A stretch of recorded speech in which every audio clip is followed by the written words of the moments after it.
আবারও গাজায় ভয়াবহ হামলা চালিয়েছে ইসরায়েল। সোমবার উপত্যকাটির খান ইউনিস, সুজাইয়া ও তুফা এলাকায় একের পর এক বিমান হামলা চালায় দখলদার বাহিনী। এতে গেল ২৪ ঘন্টায় প্রাণ যায় বহু ফিলিস্তিনির।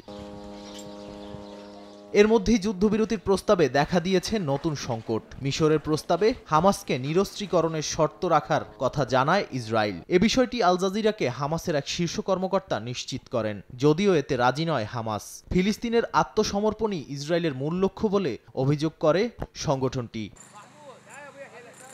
এদিকে ৪৫ দিনের সাময়িক যুদ্ধবিরতির বদলে ১১ জন জিম্মি মুক্তির শর্তে সীমিত খাদ্য, পানি, ওষুধ প্রবেশে রাজি হয় তেল আবিব। তবুও গাজার অর্ধেকের বেশি এলাকা নিয়ন্ত্রণে রাখতে চায় ইসরায়েলি বাহিনী। তবে আত্মরক্ষার অধিকার থাকলেও ইসরায়েলের পদক্ষেপকে অতিরিক্ত বলে অভিহিত করেছেন ইউরোপীয় ইউনিয়নের শীর্ষ কূটনীতিক কাজা কাল্লাস। পশ্চিম তীরেও থেমে নেই ইসরায়েলি সেনাদের অভিযান।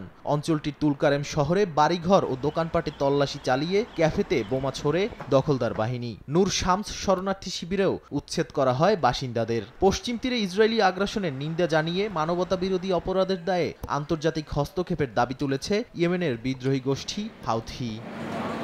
নাদিম মারজান, সময় সংবাদ।